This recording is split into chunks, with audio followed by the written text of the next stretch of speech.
দেখুন বন্ধুরা, এইটা হচ্ছে আমার একটা গোল্ডেন 8 পেয়ারার গাছ। আমি কলম করে লাগিয়েছি। এই যে গাছটা আমি কলম করেছি, যে মাদার প্লান্টে ছিল এই ব্রাঞ্চে কিন্তু ফল ছিল। দেখুন তার একটা বোঁখা লেগে আছে। পেয়ারাটা হারভেস্ট করে নেবার পরেও এতদিন হয়ে গেল এর বোঁখাটা কিন্তু খুলে পড়েনি।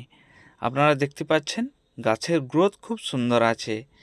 ছাদ বাগানে কিছু হোক নাই হোক, একটা গোল্ডেন 8-এর পেয়ারা গাছ থাকা অবশ্যই দরকার, কারণ এর টেস্ট আর সৌন্দর্য খুবই সুন্দর।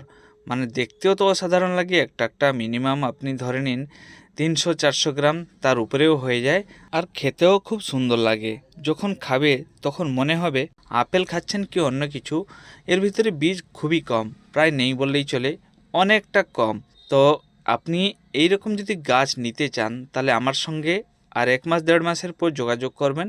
আমি আপনাদেরকে কিছু চারা আপনাদেরকে দিতে পারি।